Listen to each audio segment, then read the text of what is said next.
Get started here in just about 2 minutes. So just grab your coffee and a seat. We'll get ready to roll here in just a few minutes.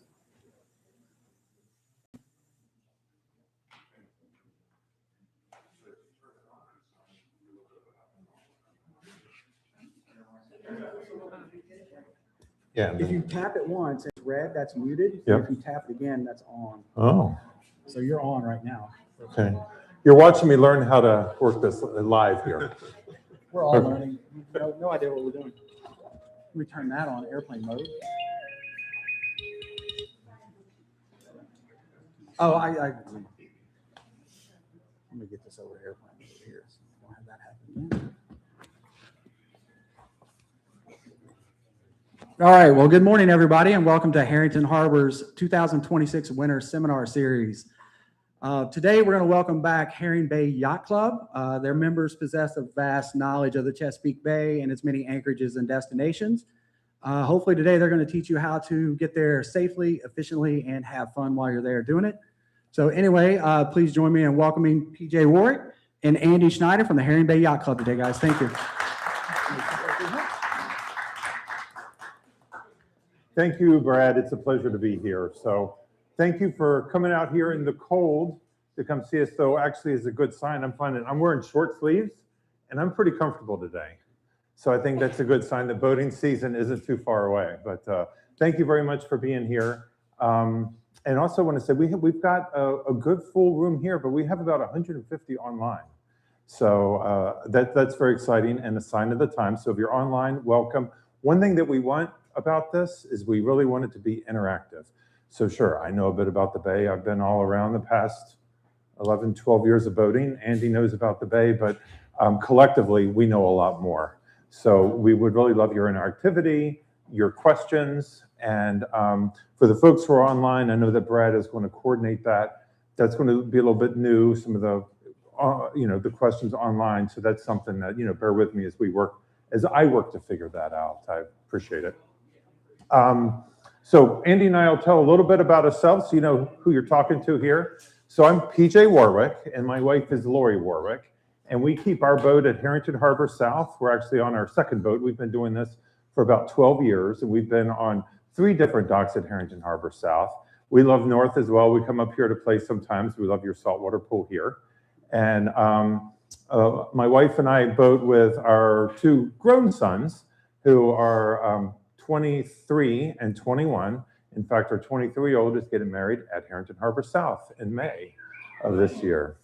And we also boat with our Greyhound. He's a Greyhound who loves boats. Whenever I start those engines, he runs right up to the bridge. He's ready to go. And if you haven't seen us on our boat and around the docks, you might have seen us on the pickleball court. My wife and I are both pickleballers, and we are on the side of the Marina where the pickleball courts are, and we're always going over to the pickleball courts to play. So I hope to see you there as well. But yeah, so that's a little bit about me. Andy? Thanks, BJ. Hi, everybody. Good morning. My name's Andy Schneider. I'm currently the fleet captain for Herring Bay Yacht Club, and hopefully I can convey a little bit of info that kind of brought us into the club and help you out and figure out how to cruise the bay. I grew up actually fishing and crabbing with my dad, and we're on the water every weekend. And now my wife, Christina, and I do that with our boys, actually also grown, 21, 23. So we're kind of mirroring here, going kind of into that next level of boating where we're cruising more than we're out fishing and crabbing. So multi-purpose boat for us at this point, but good family times. We look forward to it. It's just pretty much anything to get out on the water is a good day for me. So hopefully you enjoy the presentation. By all means, any questions at any time, just speak up. We definitely want to be interactive, and we'll do our best to answer any questions you have. Thanks. PJ? And I should have given my title with the Herring Bay Yacht Club, Sub Vice Commodore. And by the end of this, you'll probably wonder, why don't they trust him with any responsibility? So if you're wondering that, I'm wondering that too. Okay. And we want to give a special thanks to Herrington Harbour. Like I said, my wife and I have been here through our entire boating experience at Herrington Harbour. And I mentioned that our son is getting married at Herrington Harbour South. I'll just say that everywhere we go around the bay, and we've been in a lot of places and outside the bay, We always are always thankful for Herrington Harbour and the amenities here, and so we love being here at Herrington Harbour. Also, I want to emphasize that Herrington Harbour is a sponsor and actually houses our yacht club. We are based here, and our clubhouse is at Herrington Harbour South, and they're always so generous with us in supporting our yacht club and helping to make sure we have the amenities and accommodations. So many thanks to Herrington Harbour for hosting us here, hosting our yacht club, and just providing a great experience. Okay, so the agenda we'll go through, we'll talk a little bit about us. Look, full disclosure, we're happy to do this to share information, but it is not purely for out of generosity. We want to use this to attract new members too.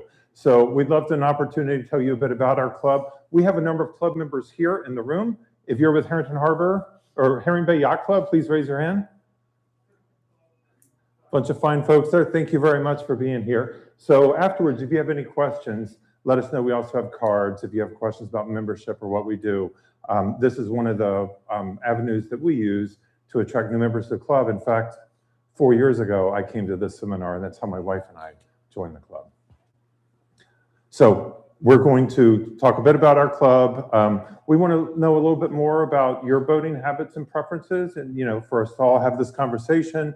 Then we're going to talk about, Andy's going to talk about how we select cruise destinations, because that's really important, the kind of amenities we look for and all. And then we're going to talk about destinations around the Middle Bay, weekend cruises, day trips and such. And then we're going to talk about a little bit further out, like anchoring or things like that. And then resources, and we have Q&A there, but Q&A is welcome throughout, okay? Okay, so a little bit about the Herring Bay Yacht Club. There's some pictures to depict the kind of fun we have. Fun fact, this is our Commodore's boat, and we've got a number of members in a band, and so sometimes we're treated to a little bit of a concert over on J-Dock, which is fun. And actually, Ken Keir, you recognize the handsome fellow there in yellow? He's there in the back. Sorry to put you on the spot, Ken. So we were founded in 1955. Again, here we are a boating and social club. We have specifically 168 members. So that's a lot of people, resources for us to draw from for information, things like that. And we're actually spread out a bit more than you would think. We have the bulk of them, of course, in Virginia and Maryland. I'm from Virginia myself, but Pennsylvania, Florida, and beyond. One thing that's a benefit about our yacht club, our dues are a little less expensive because due to Herrington Harbour's generosity, we don't bear the expense of maintaining real estate and things like that. So our dues are actually pretty inexpensive, and we get a lot of members who do the Great Loop and travel around in different places and use that membership for reciprocity. And so the reciprocity with other yacht clubs, that's something that my wife and I use a bit. So through a broader yacht club association, we're able to have access to other yacht clubs, access that people aren't a member of a yacht club wouldn't have. Like we love going to the Baltimore Yacht Club in the Middle Bay. We love going to the Kent Island Yacht Club. So that gives us a lot of access that we otherwise wouldn't have. And like I said, we have boats from Herrington North, South, other marinas in there. You don't have to be here. And I emphasize, you don't even have to have a boat. We have a bunch of members who don't have boats, and they'll even do cruises with us and stay in a hotel. We've got one member who has a boat and an RV, joins us in his RV. My wife and I have an RV. There was one cruise last year where we were having boat problems, so we went in the RV. So we do have a good number of members without boats, so you don't have to have a boat. And we have a lot of events on land, so I want to emphasize that as well. So I've mentioned this about land events. We try to do a couple land events every month and a cruise every month. That keeps a good cadence. And of course, we have a lot of social activities in between, but we keep a pretty full calendar that I have a copy of up here, where these are all of our activities. And it starts with our opening day, which is a big feast and a big party at under the pavilion at Herrington Harbour, and ends with our turkey fry. We have a fall feast and Oktoberfest at the turkey fry where we wrap up the season. Any questions at this point? All right, well, let's talk about you and the people who are here. I'd love to get a sense of why you're here, what your interests are. So who is new to boating? Raise your hand. New to boating? So are you here, the idea of being able to get some knowledge about the bay to explore? Okay. How about people who are experienced with boating but new to the Chesapeake? Where are you from? California. Oh, California, okay. Welcome. And I saw one other hand here. Johnstown, Pennsylvania. Johnstown, Pennsylvania. Where is Johnstown, like, relative geography? An hour and a half east of Pittsburgh. Hour and a half east of Pittsburgh. Steelers fan? Yeah. My brother lived in Pittsburgh for a couple of years, and he's still really hardcore about the Steelers. How about power boats? Okay. Among the power boats, who can go like 25 knots, like a faster boat, like 20 knots or more? Okay, how about like trawlers? Yeah, got a few of those as well. How about sailboats? A lot of sailboats. So that's one thing that we work on is we endeavor to make our cruises universally applicable, regardless of the kind of boat you have. Obviously, trawlers and sailboat boats go at a little bit of a different speed, and so we do work to build some flexibility into timing of cruises and accommodate as many people as, to accommodate everyone. Okay. Okay, I'll turn it over to Andy for a bit. Thanks, BJ. So how we select weekend cruising destinations. That's, it kind of goes into what we just talked about. Are you a power boater? Can you go fast? Are you a power boater that goes slow? Or a sailboater? We have quite a few of our boats that are power boaters that are moving along at about 7 knots. So we try throughout the year to pick something close, something far, because several of our members that can go a little faster, they want to get to the Southern Bay, they want to go to Delaware Bay and things like that. So last year we did a Northern Bay. I don't know, that was probably a 4 to 6 day. Intended to be 4 days. I think it expanded a little bit, shifted a little because of weather. And we'll talk about that a little bit more. This year we're doing a 6-night cruise to Virginia Beach and Cape Charles. So a little farther to go. One of our sailboaters will be there. He doesn't care how far it is, how long it takes him. He goes by himself on his sailboat, and that's pretty cool. I'm not sure I'd always do that on my power boat, so I'm always quite respectful of that. Go ahead, PJ. Thanks. So you see 20 to 60 nautical miles. We're usually doing weekend cruises.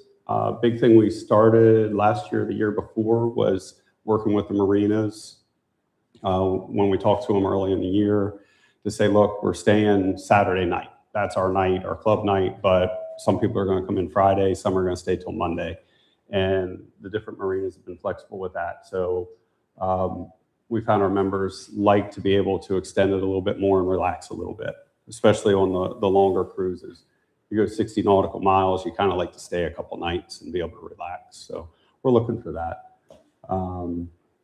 And getting home in the event of a disabled vessel. Our first cruise of the year is Memorial Day weekend, and we have breakdowns somewhere across the board. It's usually, that cruise is probably 18 to 20 boats.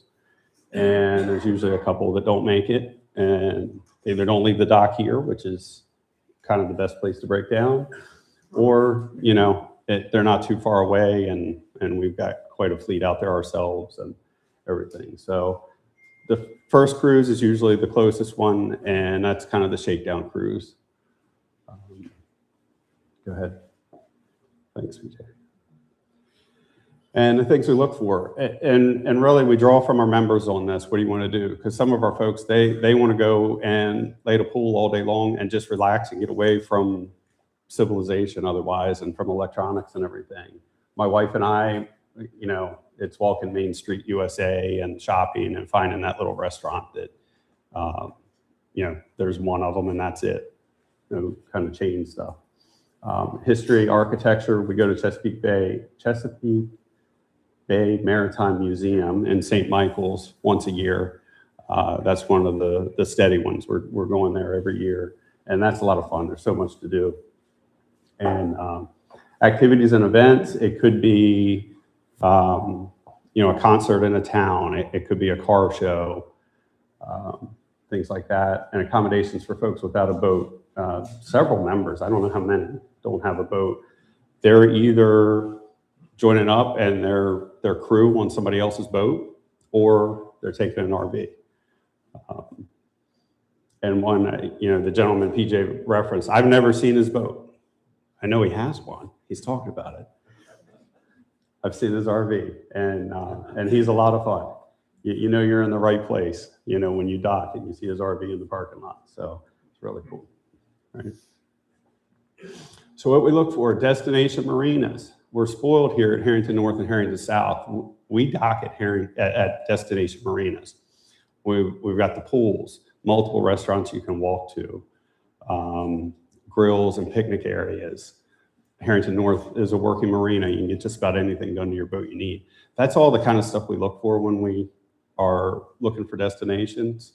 And we draw on our members to say, hey, we went here once a few years ago and really loved it, and we want to go back. Or there's some that we go to every year because everybody likes it, like St. Michael's.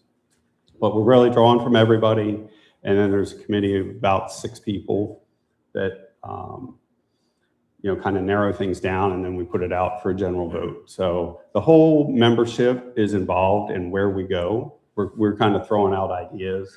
One of the ideas for this year is let's do an official cruise on the hook instead of just a raft up somewhere. Let's get out, let's get away from everything and do that. So that's definitely in the plans for this year. We're going to try it, see how many people we get, but we've had a lot of feedback on it. And we have a lot of members that prefer that. They're out every weekend on the hook instead of being at the marina, which is something that I was terrified to do until like 2 years ago. And some friends invited us out, and I'm like, I don't know what to do. He's like, well, you just tie up to our boat. It's actually pretty easy. It sounds easy. And it was. So now we're, no pun intended, we're hooked. We love being out, and actually we changed boats because of it. So I know. But thank you. And but pools, restaurants, bars. There's some marinas that have, and PJ will get more into this, that they have concerts every weekend. There's other marinas where they have nothing but a pool or a restaurant. Some marinas just have a restaurant, and that might be a stopping point, typically somewhere on a longer cruise. And then transportation, we like to find destinations you can walk to. It's just so much simpler. Other ones have golf carts, or maybe you get a bus to get into town, and that's a lot tougher when you have 30 to 40 people trying to get to dinner or something. So May through October, typically we're starting Memorial Day weekend, 1 cruise a month. We're seeing more and more. We had several couples join last year, and they're all cruisers. And to clarify that, we have some folks that are in the yacht club, but they don't cruise. They love the land events, and they use it for reciprocity elsewhere. Maybe if they've got boats up or down the coast somewhere. So we've got a group of cruisers and a group of, just kind of folks that like to come and join a group and have a good time. So 1 cruise a month, usually a couple land events, and it's a good mix for everybody. And this is actually why my wife and I joined, because the fleet captain coordinates the travel, route, safety, and assists the captains as needed. Like PJ and Lori, Christina and I were at this same seminar 4 years ago in the snow. Like, man, that seems pretty cool. So we joined, and now I'm the fleet captain. So it's I learned a lot the first year, and I volunteered to help, and now I'm it. So hey, go ahead to the next slide, please. So kind of stuff I do for everybody, like I said, it's a group effort to really decide where we're going. Well, when it comes down to it, the planning falls on me, and I'm planning the route. Where are we going? What are you going to see when you get there? So I'll provide a marina map. So you've got the slip layout, how you contact the marina, anything odd along the way. Like if you go through Kent Narrows, you got to be aware of the height or timing, depending on what you want to do. Otherwise, you got to go all the way around. And then I do a briefing, usually the Wednesday before, to try to get it as current weather, wind, tides, and everything as we can. And then coordination during passage.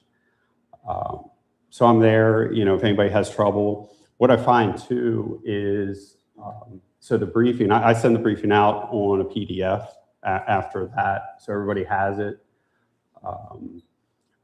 What I find is the response to that group email with our first few arrivals at a destination, it's they're kind of giving notice to everybody else. Hey, this is what's going on, or they're dredging now, or there's a car show in town. Hurry up. We got that a couple times last year. So folks got in early, and we didn't even know from anything on the city's website that there were events going on. So our members who went a day early were able to let everybody know that there's some really cool stuff going on.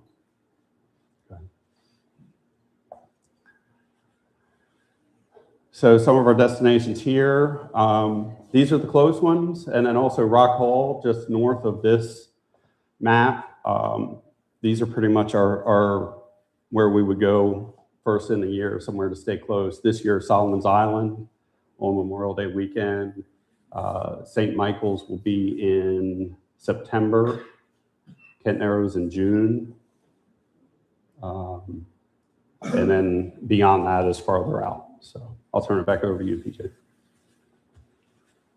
Hey, any questions before we dive in and start talking about destinations, starting with Annapolis? Okay. So who has cruised to Annapolis before? It's a really popular destination. A lot of people go to Eagle Alley, as they call it, the little city center. The place where people go down there and down the creek. Your mic's not on. Oh. Sorry about that. Thank you. Usually there's not a problem with my voice carrying anyway, but so I asked, who's been to Annapolis? I'm not going to ask you to raise your hands again, but I was starting to talk about Eagle Alley, the city center where people go down and back. It's a really great urban experience. There are lots of good restaurants there, shopping, some favorites. There's a general store with a variety of knickknacks and items. Some of them are PG-13 rated, some are R-rated, but they also have the smell of fresh fudge emanating throughout. There's also a lot of good restaurants there. Buddy's Crab House. Some might have been to Chicken Roots Deli, which is sort of a really small, narrow, really eclectic deli with large portions and a varied menu, but of course there's lots of seafood and all. I'm curious, has anyone ever found it? So first time I went down Eagle Alley, it looked kind of intimidating to me. Going down that narrow way, turn out, so yes, okay, thank you for the validation. It's not just me. Okay, so let me tell you a story that helped me get over the intimidation. So I'd been down there a few times, but one time, and this is true, I went down there, and this was my old boat. I had twin engines, and I got to the end to turn around, and the port side was unresponsive. I lost my port transmission at the end of Eagle Alley on a Friday night. And so it was wild. And so I had to turn around with only the starboard engine and the rudders. So I was working my way, and I got through it, and we had to get towed out.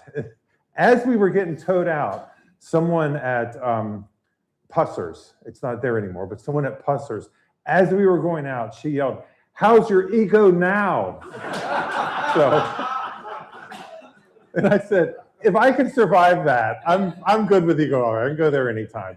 But they have a couple docks there, and they've got docking all along the bulkhead. There's also mooring balls just outside of there. You've seen those. You go through that sea of mooring balls, and there's a water taxi that takes you in. I know a lot of people enjoy going to Spa Creek, and I think is it Bat Creek on the other side. In fact, let me just advance a little bit so we look at the map here. I have a pointer. Oh, hold on. It's got a tip here that I ripped off. Okay. So as we're talking, so this is Eagle Alley. So you come in through here. There's a 6 mile/hour zone there. So you have to go at idle speed. And this is where they have the mooring field. And we would go right down here to Eagle Alley. Here's Annapolis Yacht Club. You see some spectacular yachts, by the way. Absolutely incredible. Ones that are way beyond me for sure. And then there's Spa Creek here, and this is Bat Creek. Again, like I said, I haven't stayed in Spa Creek or Bat Creek. Anybody have any experience to share? Okay, Ken, you had your hand up first. Spa Creek is lovely back in there. It's quiet, and the taxi still comes back in that far. But they have mooring balls too, or mooring ball in Spa Creek. If you don't want the boat traffic a little quieter, that's a great place to get a mooring ball. So I'll repeat everything everybody says for the people online. Oh, Ken, your voice carries so well. But what Ken said is that Spa Creek is a great place to go. It's a little more remote, a little more private with the mooring balls back there. It's very pleasant. And the water taxi, I didn't realize that, still goes back here to Spa Creek. This was about 3 years ago. Can't say not today, but it did go back there. Probably is. They still do, but last summer I had a kind of a surprise because I asked on the radio, "You guys come back here?" And they said, "Oh yeah." And they got back there, and it was just me. And I got on the boat. The guy says, $21. And I went, "What? You told me 7 over the radio." He goes, "Yeah, but that we have a 3-person minimum, and if you don't have 3 people getting on the boat back here, you got to pay for 3." And I was like, "So $42 to go to the dock 100 yards over there?" Come back, and he said, "Yeah, so just be aware of that." So I'll repeat that. On the boat, or they'll charge you. The water taxi, I didn't realize this, has a minimum of 3 people. So if it's $7 a person, that's what they advertise. If you have less than 3 to fill their $21 minimum, then it's all on you. So he stayed there once. He was the only one, and the water taxi charged him $21. So. What are the costs like? Pardon, Todd? What are the costs like in the Eagle Alley? So the question is, what are the costs in Eagle Alley? So my wife does all of the reservations. She does DACA and everything. To be honest with you, I don't know. She comments how it's more expensive in Eagle Alley than in other places, but I'm not sure. That's a good question, Todd. Anyone have? I've got a 34-foot boat, and I think it's $120 a night. However, downtown Annapolis right now, the main dock is shut. They're renovating. Okay. And all of the slip parts of it are closed. All Okay. the bar is off. There's no bathroom. There's no nothing. The bulkheads are open, but they've got there's really only 3 slips that are in there at the moment. Okay. The mooring buoys are open. They're $45. The ones inside Spa Creek need to be under 35 feet. And if you're a sailboat, you go and request the bridge. And now in Bat Creek, they've put new mooring buoys in the middle. I do not recommend laying an anchor in there anymore in between those. It is too tight and there's too much stuff on the bottom. So if you can't find the mooring buoy in there, come back out and come and anchor out in front of the naval academy. Do you know the weight restrictions in Bat Creek? Bat Creek is for big boys like us. So, Can I ask So- a question too? Going into reserve mooring, no, it's first come, first served, and then you call the number that's on the mooring buoy. and they charge. And they'll do it, and once you pay once with them, they know you, and they know your credit card number, and they're happy to charge you. But also too, do you guys also know about the bakery that comes from now? There's a bakery that also gets your number, and they'll come and deliver things to you In the morning? in the morning. What? It's awesome. Which one and what's their contact? It's So, it's on the app. Okay. What app is that? It's on the Annapolis app that's got, so you pay for your water taxi on the app. It's not updated this year yet, but the Annapolis city app, pay for it, you can pay for the bucket, you can do that, and the bakery number is on there as well. I haven't been there for years, and when I did go, it was with the 26-foot boat, went under the bridge in Spot Creek, anchored with the kids, water taxi was fantastic. Now I have a 36-foot boat that I'm more anxious about. And you can get Cronuts now. Kronos, the one intelligence offer, Davis Puddle on Back Creek is fantastic. So, All right. Really good. so one procedure, oh, go ahead. I was going to say, we'll recap real quick before we go to more questions. Basically, Back Creek,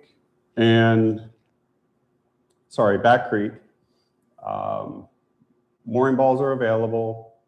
You don't need a reservation for a mooring ball. There's a number on it you can call, or they will come out and find you.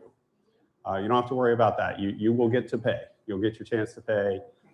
They'll come around and do that, and you're good to go. If you go past the bridge in Spa Creek,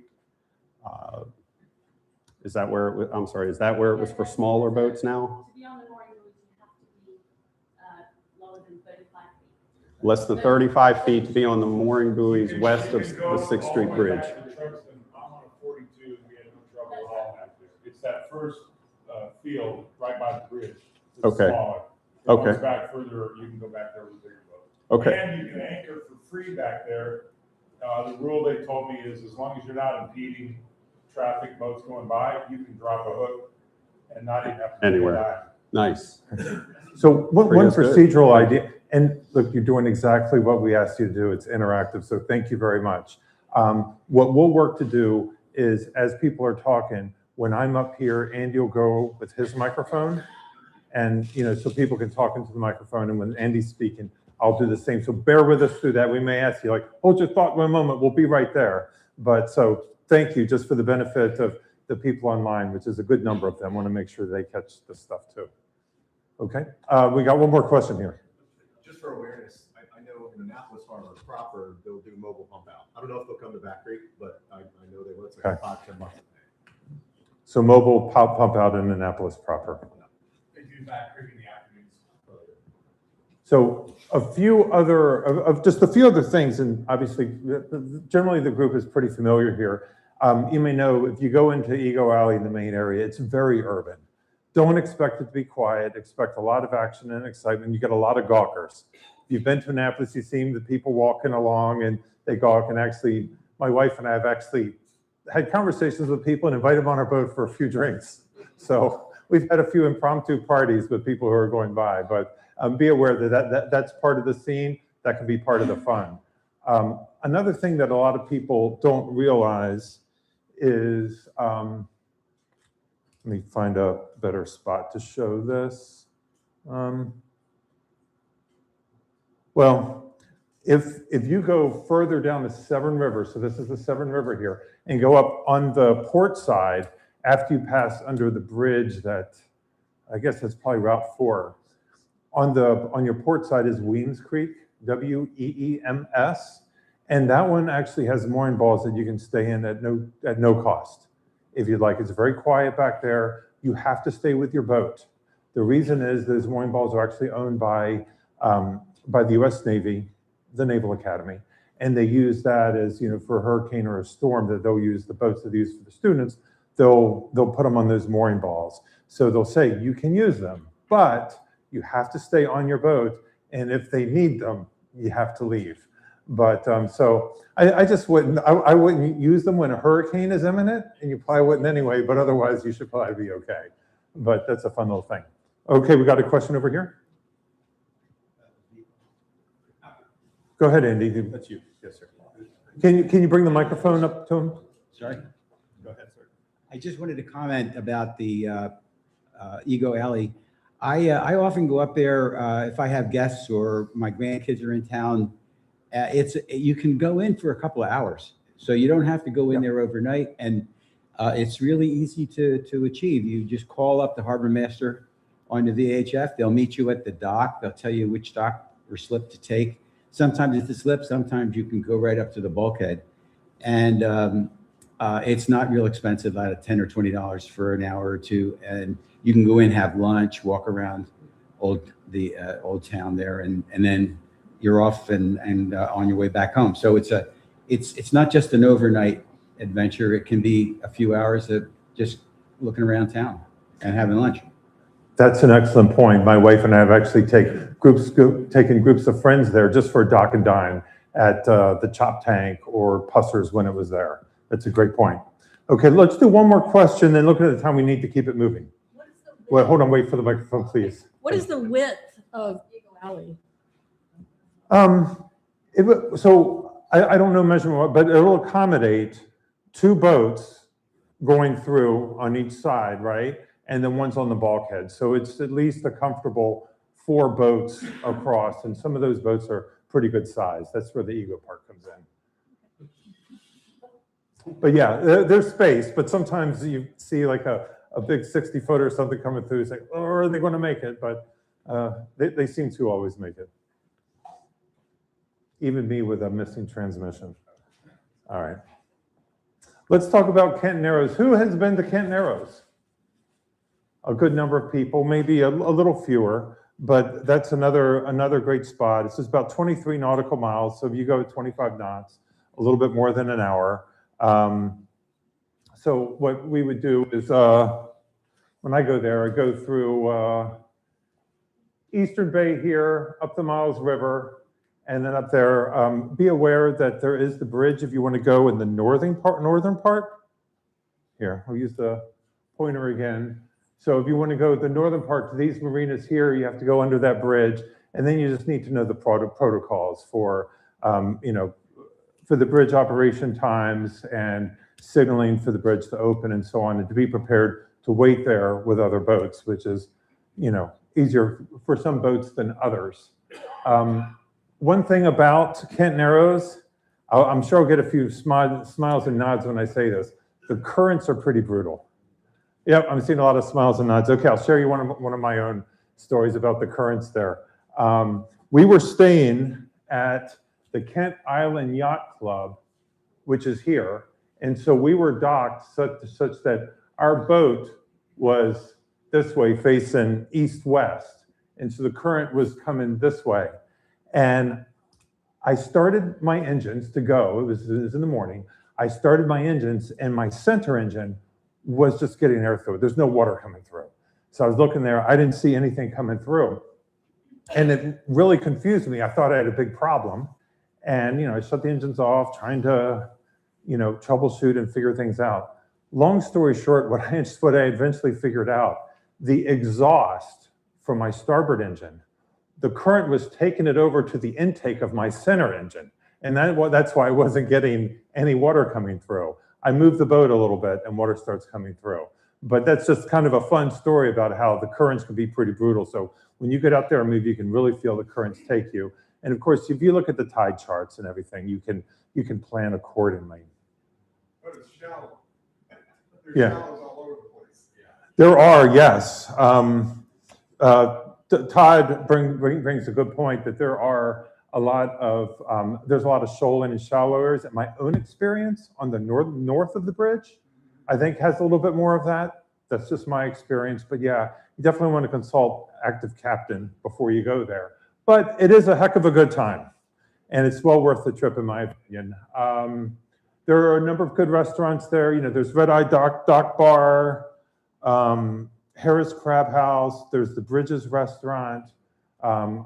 There's the Fisherman's Inn or Waterman's Inn? Fisherman's Inn. That is also good. So depending on where you are,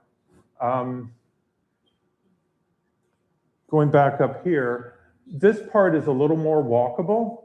This part where the Kent Island Yacht Club is a little less walkable. My wife and I keep scooters on our boat, and I keep a little foldable bike, which is pretty cool. So that gives us some range.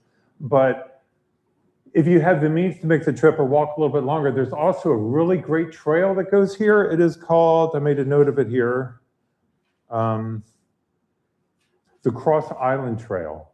Very peaceful. It's wooded, lots of water scenery. and things like that. So it's a great place to visit and explore nature, go to restaurants, and deal with the bridge and the current. Any other thoughts, points on Kent Narrows? What is the height of the bridge, if anyone knows? 18. Okay. Okay, I think we've generally covered this one. Anything else on Kent Narrows? Okay.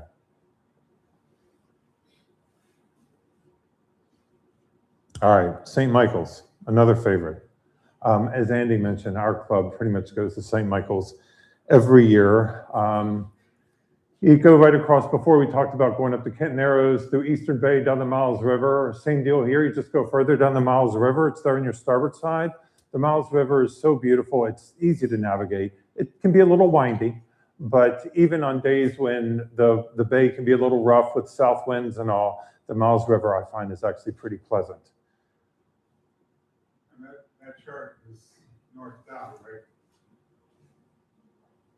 Pardon? That chart is north down, right, as opposed to north up. Yes, north up, yes, yes. I think all of these are probably north up. That one is not.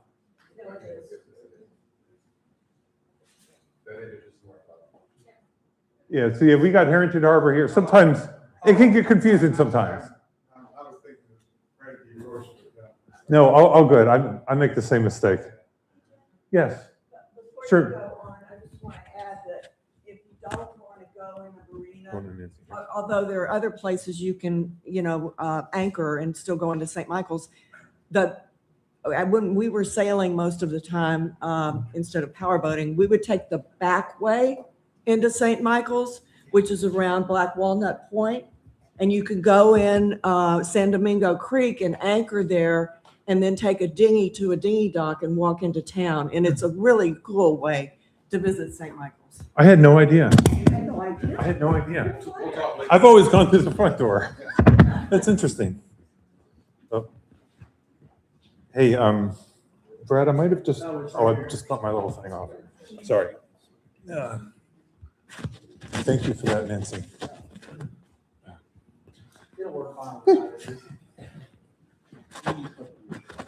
I'll try one more time. Feel free to laugh at me, everyone. That is part of the fun. That's all good. While PJ's doing that. Jeff was the first one to follow up on that. Yes. And thanks, Okay. Nancy. And that's the kind of feedback we're looking for. And that's the kind of feedback that we get from all of our members in the yacht club. And we're hoping to present and put out to everybody here today. Those here and those online, all the places you can go, all the things you can do, and all the little tidbits you gain from those who have done it somewhere before. Yep. So thank you for that. And so when you come in through the Miles River, one little tip, by the way, just on the other side down the Wye River is Shaw Bay. And so there are times we've gone there early, and we're a little early for a reservation. We'll anchor in Shaw Bay for lunch or something like that, then fire up the engines again and come on into St. Michael's. So there's a little tip, but the approach here is beautiful. Be aware, it can be busy. And actually, they're getting larger and larger yachts there now. Some like you see at the Annapolis Yacht Club by Annapolis. A lot of them stay here at the St. Michael's Marina right here. That's one, that has American and British flags on it. One of our favorite places, and my wife and I really like it, is the Chesapeake Bay Maritime Museum.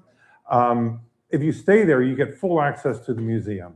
And it's outstanding. The exhibits, you've got the Hooper Strait Lighthouse there. You've got, they've got a full woodworking boat making shop where they're making boats the old fashioned way. And you can tour it and see it. And if the artisan's making the boats there, you can ask them. A lot of historic boats. And they keep growing and investing in it. And if you buy a membership to the museum, then you can stay at the steps all you want. So if you plan to go there a couple times a year and want to support a really good cause, that's a great option. In St. Michael's, whether you stay here or any of these, it's not a bad walk to the main drag here. So this is Talbot Street, where you have all of the shopping. There are a lot of fancy boutique shops and things like that that my wife really likes, and I usually stand on the sidewalk. They have really good restaurants too. My wife and I really like Ava's Pizzeria, which is maybe down here somewhere. Yeah, Ava's is first class. We like one called Limoncello. It's an Italian restaurant. But there are a number here. And several of these marinas, I know particular, time we stayed at St. Michael's Harbor in a marina, and they had bicycles, loaner bicycles for getting downtown. That was years ago. I don't know if that's still the case or not. Is there a water taxi? Thank you. That was in my notes. Yes, there's a water taxi. Thank you. Yes, they have a water taxi as well. Nancy? Okay, hold on. Go ahead. One more tidbit about St. Michael's. If you really want to see the local flavor, you got to go to Carpenter Street Saloon. It is the best, and they have the most awesome fried oysters on the planet. Carpenter Street Saloon. Carpenter Street Saloon. Where is that roughly? Very convenient. It's Carpenter Street in Talbot. Okay, Carpenter Street in Talbot. So this is Talbot. So Carpenter Street Saloon. It's right down from Higgins Yacht Yard. Okay, down from Higgins Yacht Club. So somewhere in this area. Yeah. Okay, good recommendation. Thank you. Let's see. Let me check my notes here. Any other comments or anything about St. Michael's? We've been covering the popular ones. Here, okay. Do they still do the Labor Day boat auction? Because we were there one Labor Day weekend. Do and they then- still do a Labor Day boat I auction? know they do a boat auction. I don't know if it's Labor Day. It's still- I'm getting some yeses and Yeah, nods. all right. And then I'll just say one of their, like, our secret spot was to go to Tillman Creek. So at the entrance, instead of going all the way into St. Michael's, and we would anchor there. And there's maybe one or two other boats anchored. So you have to like zoom out to where you just turn the corner and then you can anchor in Tillman Creek. And there's a public dock there. So we would kayak to the dock and we would Uber into St. Michael's. Is the creek down here? You No, mean it's down the before, Miles River? it's right as you cross the bay. So if you go to Got your it. previous slide, right as you cross the bay, there's,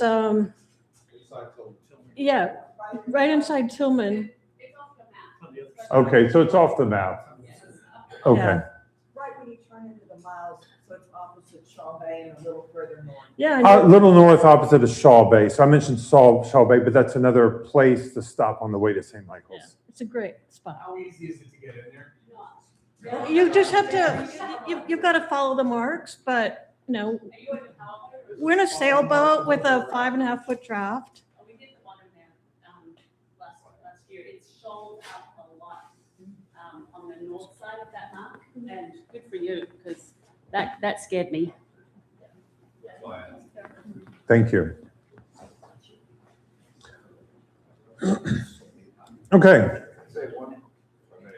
sure. You mentioned Shaw Bay, you go back to that one map. Hello, we stopped and it was September, October. We like to go out after kids are back in school during the week, but there's Shaw Bay. If you go to the Wye River and take the northern fork, there is another bay almost opposite Shaw Bay. That's another Half Moon Bay that is just beautiful. We were there and there was nobody but us and a barking dog across the river. So that was a great place. I don't Another know if bay it up has the a Wye name River opposite of Shaw Bay. on the Okay. northern fork of the river. Good tip, thank you. I think that's a wildlife sanctuary Yes, it up there somewhere. Okay, so bring your camera Yeah. and your Well, binoculars. If you go Um, ashore, yeah. We've got Ken back there. If you're in a smaller vessel, you can do the loop, Wye River Loop. There's a bridge that has about 11-foot clearance, but you can do the loop because we've had people on our boat because we can get under the bridge and you do the loop all the way around the Wye River and come back up the northern part. It's about an hour trip on the loop. The So you Wye can do River. Wye River Loop. That's a little bit of a tongue twister. Yeah, I'm not sure that's what it's called, but there is a Okay. circle that you can go around and see big farms and the giant colonial houses back in there and stuff like that. It's pretty neat to do. Circumnavigate Wye Island. To circumnavigate Wye Yeah. Island. So I don't know about you all, but I think I'm learning more here than anybody else. This is great. Thank you. That's why we make it interactive. Okay, Oxford. So to get to Oxford, you actually go down here to the Choptank River, and you go through there, and then Oxford is on the Tread Avon River, which will be just on your port side as you're going up. Again, like the Miles River, it's scenic, it's protected. The Choptank is really deep. I'm amazed at some of the depth readings I get going on that river, 60, 70 feet. It's pretty impressive, but it's a beautiful ride. I do find going into the Choptank, it can be a little choppy in the Choptank, and you can have a good number of crab pots there, but also look out for the Sharps Island Lighthouse. Are y'all familiar with that one? So that's the one where you're going there on the starboard side. You will see it's the lighthouse. It's a caisson style, as they call them. Looks like a spark plug, but it's listing quite a bit. They had ice flows in 1977, similar to ones we just had probably, that actually knocked it off kilter a bit. But and I've approached it more closely before and taken photographs. It's pretty scenic. Let me say something. Sure. With my boat, you go on the port side. Yes. Starboard will put my boat hard around. Okay. So the comment there is if you go between, I guess, Tillman Island and the lighthouse, it's pretty shallow. Yep, there's a very narrow spot you can slip through there. So Okay. most boats are going to need to go south of the lighthouse. Good advice. Thank you. Depending on your boat. What is your draft? 6.5 feet? 6.5? So it's a 6.5 foot draft. Or how much you can get through there? Yeah, it probably depends. I'm about a four foot draft myself. But yeah, I keep an eye on it because it does start to get shallow. You may know there was an island there called Sharps Island. Okay. So into Oxford, I'll just go up here first before I go to the points on the other one. So this is the Tread Avon. You go up here, and usually you go in here into the harbor where there's several marinas. There are a couple good restaurants. My wife and I love Capsize. We do dock and dines there. Then you also have the Robert Morris Inn, which is roughly here, one of these. There's also a town dock right here where the ferry docks. You can dock there for free. My wife and I have done it before. The only advice on that, and I think I saw someone with that thought, is that it can be pretty rough with wakes. This is not a no wake zone, so you get fast boats through there. So if you do dock for free at the town dock, just be aware that you want to have plenty of protection for your boat. We were there. Here. We were there last year, and there's no overnighting. Yeah, You no can overnighting. stop, but there's no Yeah. overnighting. Good point. Thank you for saying that. Yes. It's not, you're not allowed to be overnight, but we would go there just to stop for a little bit, have lunch at the Robert Morris Inn and tour around a little bit. Thank you for that. In fact, at the Robert Morris Inn, that's where Missioner wrote a lot of Chesapeake. There's a lot of history there. It's an old building. It's beautiful. It's beautiful. In general, Oxford, hold on. Oxford, it's a beautiful small town. Gorgeous homes. I always look on Zillow. I wonder how much that one would be. So it's very pleasant to walk and tour around. It is not that walkable though, particularly if you're at one of the marinas over on the other side. I think it's called the Strand down there. It's not very walkable. My wife and I will take bicycles or scooters. A lot of those marinas there do offer loaner bicycles. So be aware of that, and that's fine. But it's a beautiful, quaint little town, just a couple restaurants. Ice cream is amazing. Okay, yeah, I'm getting a lot of nods again. Great ice cream. I think they're related. There's an ice cream store on the main road to get into Oxford, but they also have one attached to Capsize. I believe it's still there with outstanding ice cream. Let me check something here. Just making sure I'm staying on track with my notes and everything. Yes. Oh, Seth. So I know this is cruising, but does anybody here own a fishing rod? I love the fishing on that entrance in the chop tank there. I've caught a lot of nice fish on that section. So just a plug for the fishermen here. Huh? I am not a fisherman, so fishing stories are most welcome. I definitely cannot help with that. There was a comment on Sure. the line that said the St. Michael's Inn and Spa has a complimentary taxi. The St. Michael's Inn and Spa has a complimentary taxi. So we're stepping back to St. Michael's here, but they have a complimentary taxi. Yeah, well, that is good to know because a lot of them you're not sure how you're going to get into town, but that's good. Thank you. Okay. Anything else on Oxford before we move to Cambridge? Okay, Nancy? Just one second. Go ahead. Doc's Sunset Grill, or, Doc's Sunset Grill. yeah, anyway, they Right have in. great food. On the east side. You're welcome. I wasn't aware of that one myself. Okay.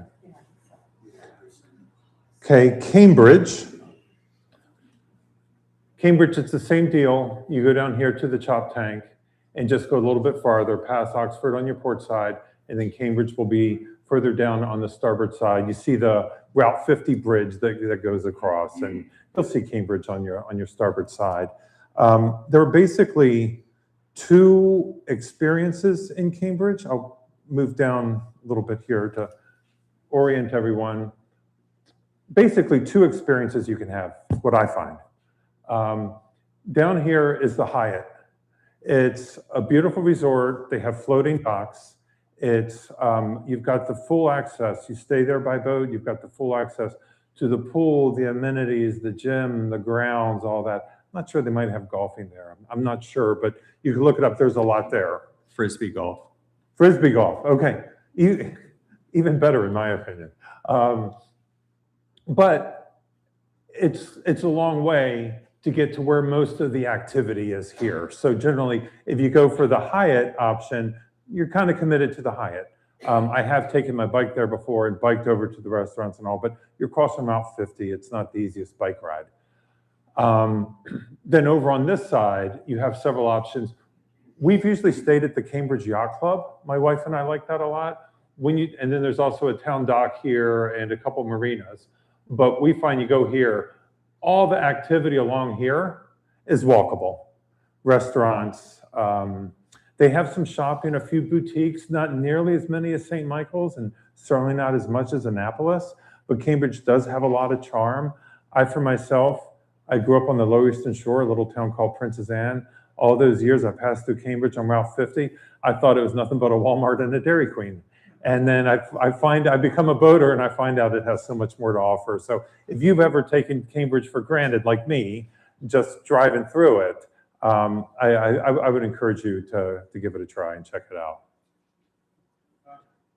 Andy Ken has a comment. Oh, and then Todd.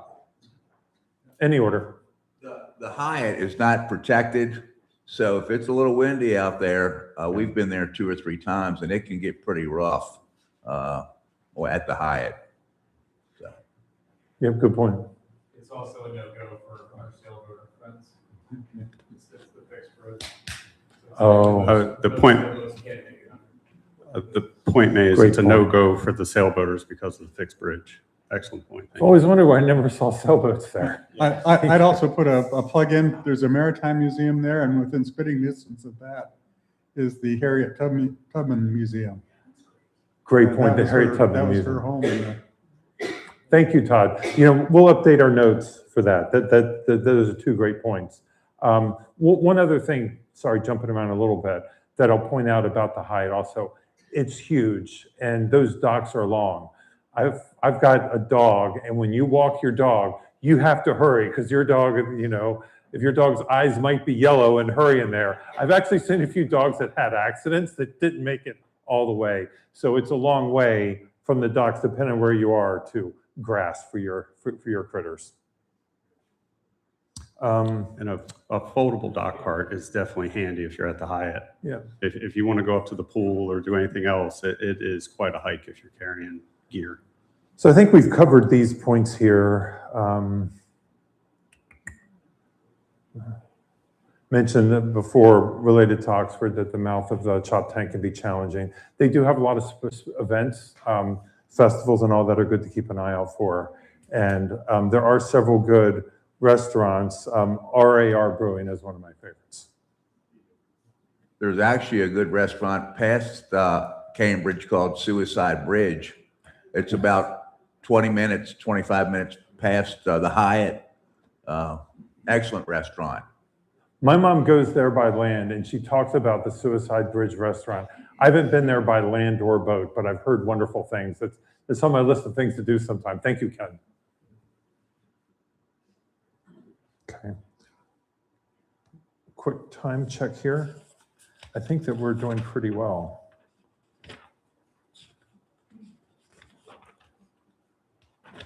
Okay, yeah, we are. My notes say that we should be right where we are at 11 o'clock. So everybody's doing a good job. Thank you. Okay. Anything else on Cambridge? Okay.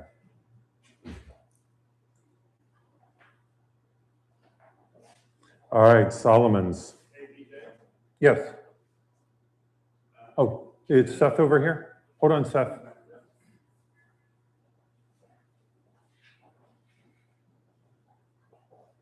I don't know if I heard you mention Tillman as Tillman Island?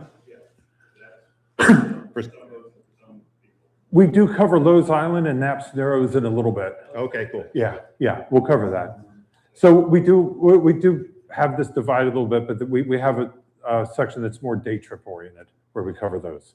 One other suggestion for Cambridge if you're going to Oxford, the Little Chop Tank River, for those of you who like to anchor, is excellent. The Little Chop Tank River for anchoring is excellent. Yeah. Hudson Creek in particular. Okay, Hudson Creek. Okay, Andy, we got one more here. Hold on just a moment, please.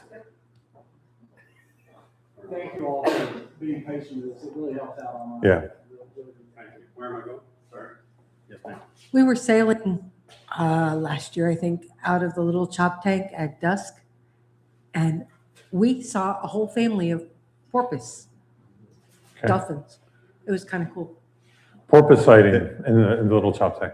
There is an app, I think it's called Dolphin Watcher. Yeah. Correct. Chesapeake Bay Dolphin Watch, thank Yeah. you. That's pretty cool. Yep. We're definitely seeing them more and more. We can submit photos to that app and they'll identify the dolphin and contact you back and let you know if it's been spotted before, and it helps track all the dolphins moving on the day. They take pictures and send them and they'll identify them. AI has gone so far.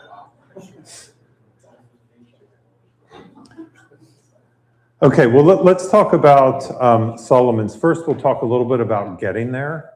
There is a long stretch here from Herrington Harbour down to Solomon's. For me, it can be a little boring. The coastline is the same. There are some really pretty cliffs there, but just be aware also from a safety perspective, there aren't many spots. I think there are just a couple spots here where you could stop for an emergency. Otherwise, it's a long stretch that you need to be prepared for.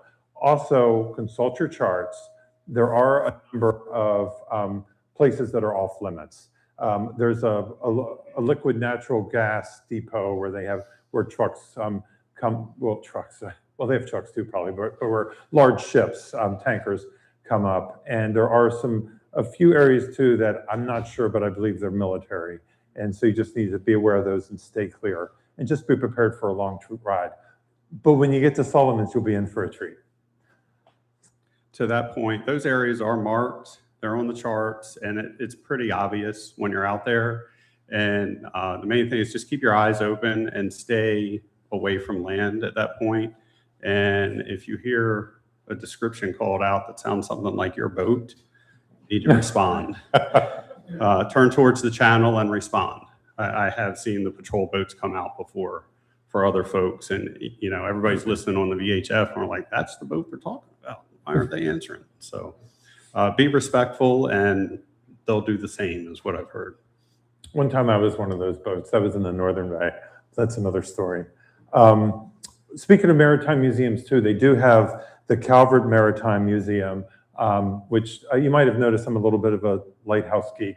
The Drum Point Lighthouse is there. Obviously, that's not the original location, but they moved it there. And again, you can tour it. It's another, just like the Chesapeake Maritime Museum. It's beautiful and just offers a lot. I've been to that one once, but it's been a while. Yes, we talked about this. Yep. Okay. So regarding Solomon's, one thing to be aware of. So you've got the, oh, sorry, not the Patuxent, right? Patuxent. You got the Patuxent River here. Okay. There is an area where it's very shallow in their markers. So be aware of these markers as you're approaching. But you go around these markers into, is that called Bat Creek also, I think? I believe it is. And you go in here, there are a lot of small marinas there, a lot of options. And all along here, this is where there's a boardwalk down here. There are a lot of restaurants, lots of scenic views. They have a pier out there, great place for photos. You get sunset photos with the sun setting over the bridge, and you get some pretty spectacular scenes there. And it's just a very pleasant place to go. If you stay at one of these marinas, you'll be closer to that main area. Down here is a little quieter and a little bit more of a walk, but some may have restaurant recommendations there. We've gone to the CD Cafe is one of them. Another I made a note of. The Bug Eye Grill is good. Any other restaurant recommendations in Solomon's? The Lighthouse Inn is another one. But it's just a very pleasant stay with lots of views overall. Really nice boardwalk, benches to take your time and enjoy. Oh, I heard good ice cream back there. Not a restaurant recommendation, but you actually can anchor right in front of that lighthouse too. We've done it a couple of times, and it's free. And it's by the Drum Point Lighthouse outside the museum? Right okay. Museum there. You can anchor right out there. It's really nice. So there's a good anchorage there. Thank you. And we have some friends that anchor there for the concerts. Instead of dealing with crowds, hang out on your own boat. Great point. Great point. Anything else on Solomon's?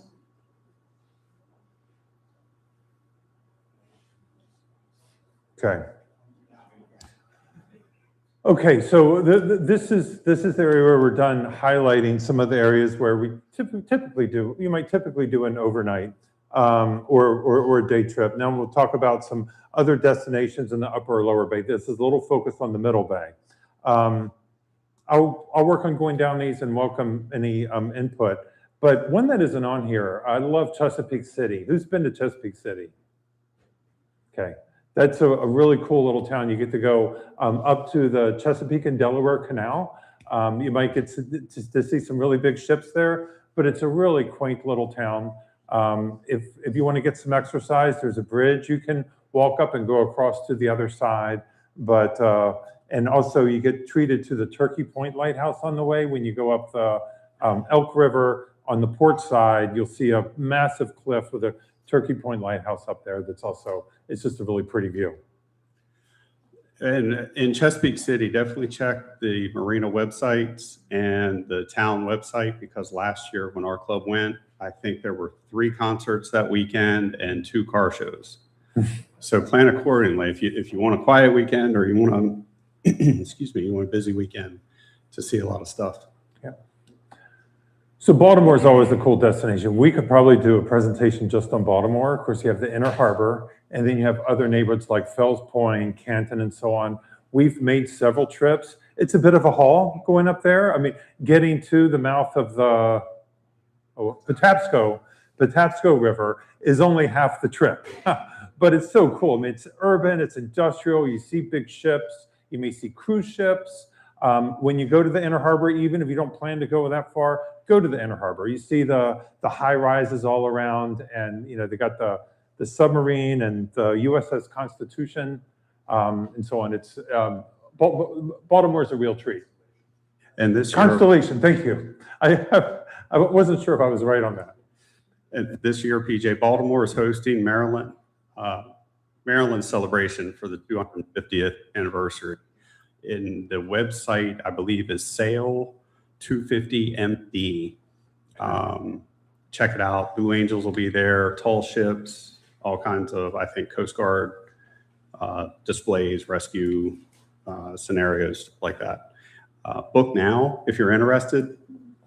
I hear marinas are filling up pretty quickly is what we're hearing from our members. Thank you, Andy. Todd has another comment. The cruise was supposed to go last year, and we actually went. Is a very nice marina. Great pool, great restaurant. Very helpful dock. Yeah. Personnel. So the Middle River is a little quieter. So that is north of the Patapsco. Yeah, north of the Patapsco. And there's one restaurant, I can't think of the name. It's got like a tiki bar kind of scene there and a number of marinas. But one of my favorite highlights there is actually the Baltimore Yacht Club is excellent. And it's right at the mouth of the river on the port side. But a trip that we made that I highly recommend is Hart Miller Island. Who's been to Hart Miller Island? From the Baltimore Yacht Club, we took the dinghy over to the Hart Miller Island. So it's a state park, but there are so many amenities there. They have bicycles that you can borrow at no cost. And it's a beautiful trail all around. We spotted a bald eagle and a lot of other wildlife. There's some beautiful beaches there. There's a little snow cone shop and a small gift shop. If you want to have lunch or something like that, pack your own lunch. They don't have like a restaurant there, but it is serene. It is scenic. There aren't many people there because you can only get there by boat. May see a number of people anchoring out there. Again, we dinghied over from the Baltimore Yacht Club, which you can do, but Hart Miller Island, really recommend that. Any other experiences on the Middle River? I've only been to the Middle River twice. Any other comments or thoughts? Okay. Fairleigh Creek, this is one I haven't been to, but I'll bet someone here has a Fairleigh Creek story. Okay. Go ahead, Ken. No story. We've been there with the yacht club several years ago. I think it's been 4 or 5 years since the yacht club has been there. Okay. But good memories of that place, and I'd like to go back. But isn't it known for a really rough entrance with strong currents, and people on the beach will rate your performance? Yes, and sometimes they can walk out and how it drops off so fast. But yeah, it's pretty tricky when it's the tide's coming through there. You need to throttle up to go through. Okay. So I've heard it's a fantastic time. I haven't had the courage to go there yet, but sometime. Tolchester, I wasn't even aware of this till our yacht club went there last year. And actually, that's where I became friends. I got to know Jeff and Nancy here. We had a little evening with drinks on the bridge of my boat the last night. So that was really cool. But Tolchester, there's a marina there, not much else, but there is a restaurant and a beach bar, and they have concerts. There's a pool as well. And they have live concerts that were excellent. That's a regular thing for them. Because there isn't a lot to attract you there to Tolchester. It's not like you can walk around town or anything like that. So the beach bar, the concerts and all are the attraction. One thing that I will recommend, you can learn from a mistake that my wife and I made. You can learn a lot from my mistakes, actually. We got some of our BYOB drinks to bring them. We were docked on the other side, and it's a long walk, and it was a hot day. We got there. They wouldn't let us in with drinks. So I had to go all the way back, take the drinks back to the boat, and then go back. So just be aware, there's no BYOB there. They want you to buy from their bar. Rock Hall, that's probably one we could spend a good bit of time with. We go there, Ken, you think like every year, Andy? We're going there this year. We went there last year. I think we went there the year before. But it's another quaint town. Yep, usually opening day. We shifted it this year to the middle of summer just to take advantage of the pool. We stay at Rock Hall Landing Marina, but I believe there are 3 or 4, and a couple nice restaurants that are walkable. Great restaurants, scenic views, a lot of places you get loaner bicycles, and wander around town. So lots to do there. Chestertown is further up the Chester River. I've only been there once by boat, but it's another really quaint town. To my knowledge, I think there's only one dock there. There's like a town dock. You can dock there. There's a restaurant right there. You can walk about the town. Yes, the town is, I think, less than a mile walk. Lots of shops, lots of nice little restaurants. Chestertown is one of the locations. They don't use DACWA. Go to their website and there's an online form you can fill out.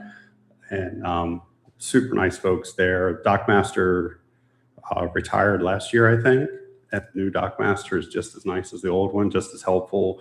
And that's one of the places you're going to go. You may or may not talk to them ahead of time, but you'll get there and they greet you at your boat, and all smiles. It's like your old friends when you arrive in Chestertown.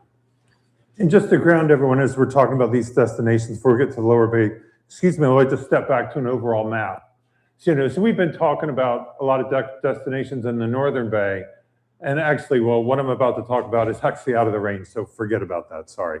But my wife and I, our favorite place to go is Cape Charles. We love Cape Charles. It's quite a haul to get down there. And if you go a little bit farther, you can get to Rudy Inlet, Virginia Beach, which is also really cool. But Cape Charles, you can rent golf carts and go all around. They have a great Cape Charles brewery there with great food and great beer. They have a really nice beach. It's also different as you're getting so much closer to the ocean. The water is different. You get more of that green water and you get those colorful sponges. And you get these, I've seen jellyfish like that big that you can see around. I don't know that I go swimming with them, but it's just such a very unique experience. You also see a lot of bigger yachts and ships. So it's partly industrial too. They have some operations there. I'm not sure what it is, if it's gravel or something like that, but there's just a lot to see and a lot to experience. Some really good restaurants there. There's one called Hooked at Harvey that is a very small restaurant with just a few tables, but the dining is outstanding. So Cape Charles is one of our favorite places. And a little bit north of Cape Charles is Onancock. Can't think of the name of the river, but you go east in the river there, Onancock will be on your starboard side. Just quiet, pleasant, small town. It's walkable. My wife and I will take our boats or our scooters and go around. But right there at the dock is a really nice restaurant and a really nice bar with a little bit of nightlife, as Onancock can have a nightlife anyway. But it's another one that is very pleasant. Nancy, you have another comment? Awesome. Hold on. Here, hold on. Andy's coming. Back to the Upper Bay before we leave that part. The Sassafras River is absolutely gorgeous. Oh, yeah. And if you like to anchor and swim, you could swim because there are no jellyfish up there. Yes, it's fresh. I think Fairleigh Creek is too, isn't it? Yeah, no jellyfish. Yeah, Sassafras River is a great one. So you had a comment? And between Fairleigh Creek and the Sassafras is Still Pond. That's one of our favorite places to anchor and swim. And then if you go further up, there's Northeast, quaint little town. They have a day dock and then some anchorages. There's a marina there, I'm sure, but we usually anchor out. But Northeast is a cool little town. After this is over, I'm going to take a bunch of notes, write a bunch of stuff down for next year's presentation. This is great. Thank you.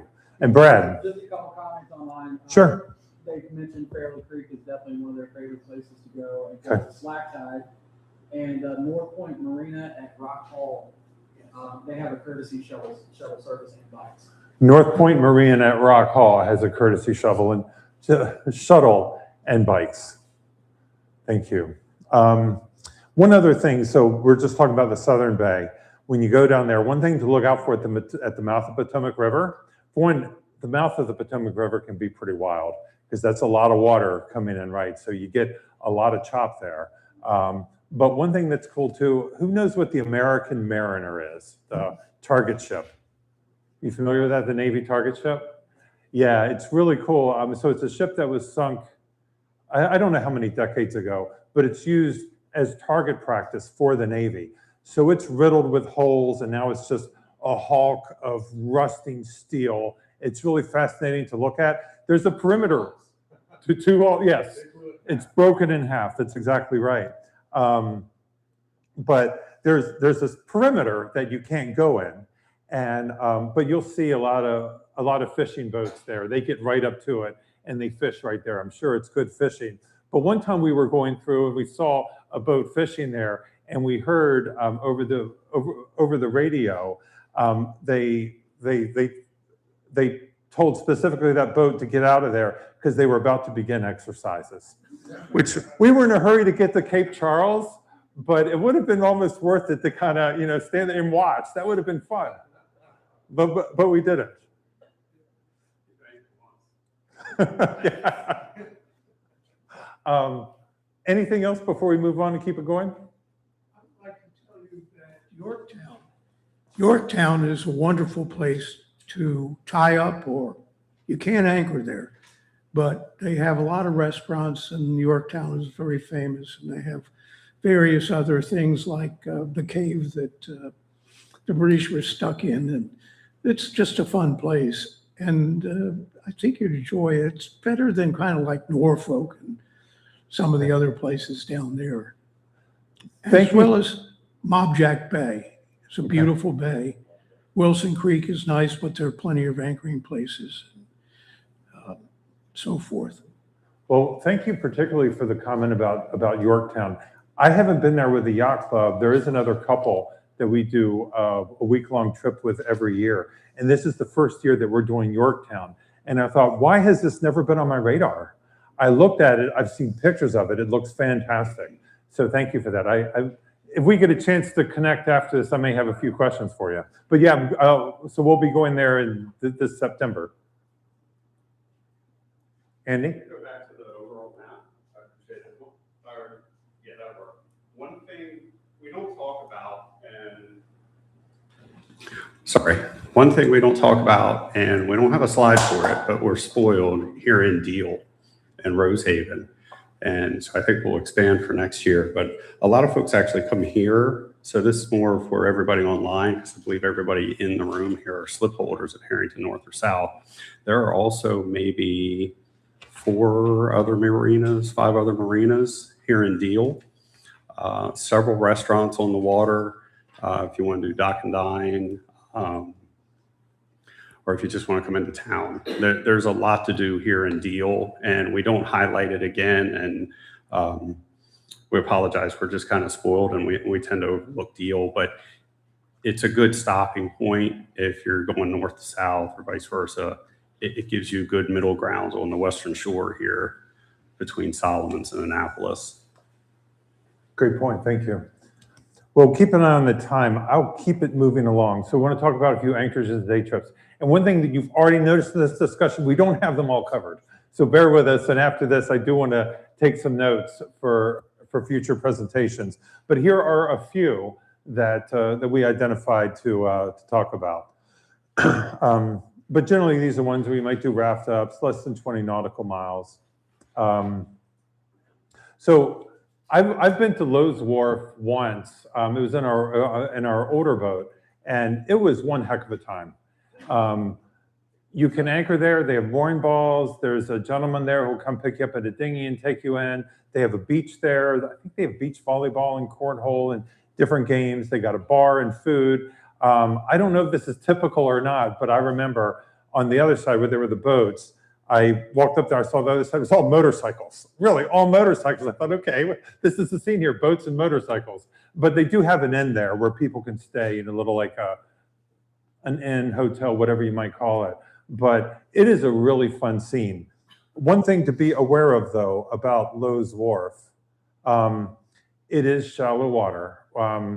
So let me go over to this side. So you can come in. So Lowe's Wharf is here. This is Poplar Island, really directly west of us, This is Poplar Island. If you go north and consult charts, active captain, because I might not even have the latest information, there's a lot of debris here. where the construction activity all they've had on Poplar Island, they've dumped a lot of stuff in the water. We've got some friends who got the boat torn up pretty bad, hitting some stuff. So be aware. So most people understand nowadays go through the south, but it can be pretty narrow and pretty shallow. To be honest with you, several years ago, my wife and I got a boat. Ours is a little bit bigger than the one we had before. And we got so far and it was narrow and shallow, we chickened out and I turned around. So maybe I could have made it, but I just didn't feel very, very comfortable. But it is a heck of a time there, and it's a worthwhile visit. Yes, comment on those. Hold on, Andy's coming around.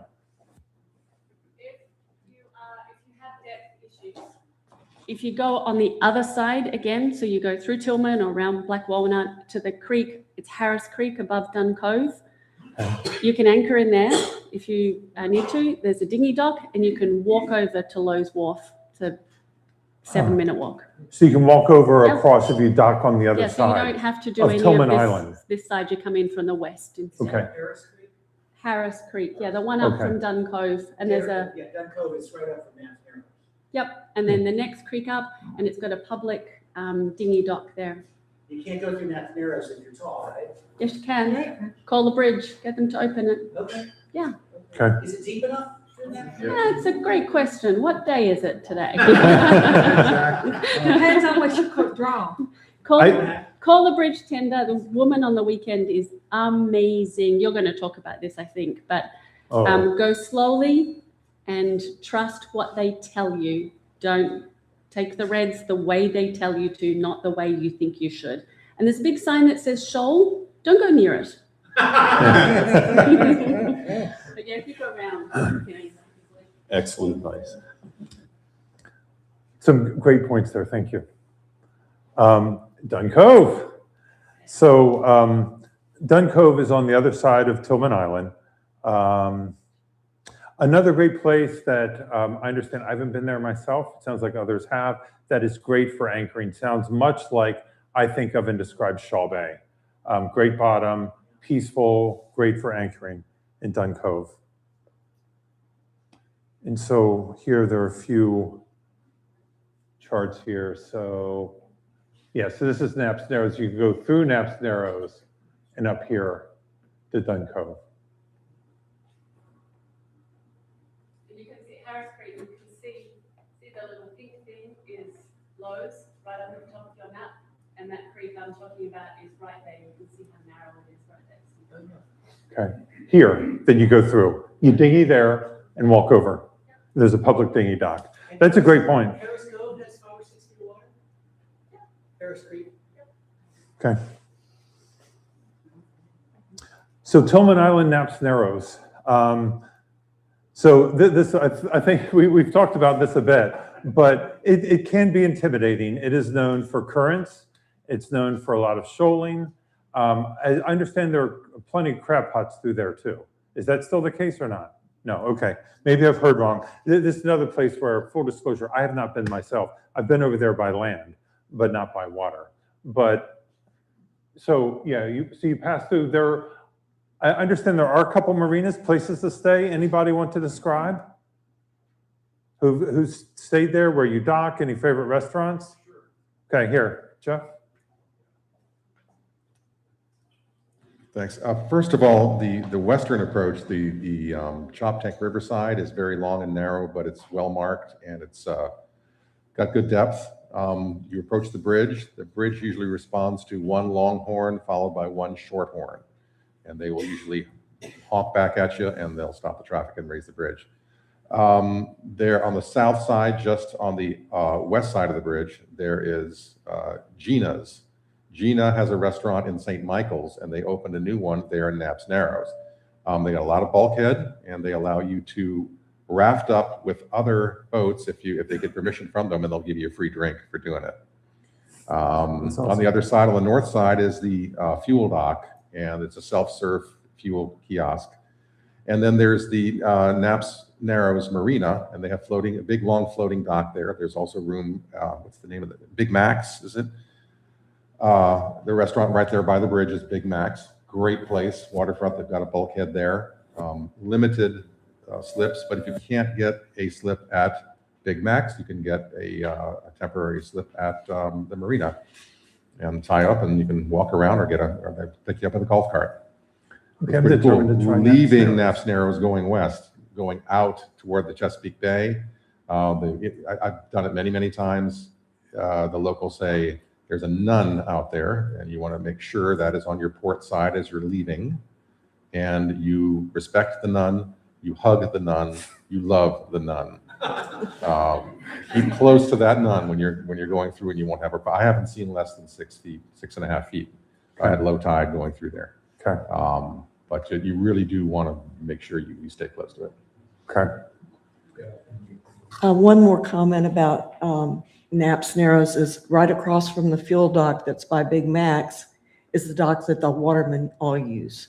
It's funky and a little intimidating to get into, but depending on what size your boat is and how much fuel you need, you can save a boatload compared to the fuel dock right there, and they get all their fuel from the same trucks. Thank you.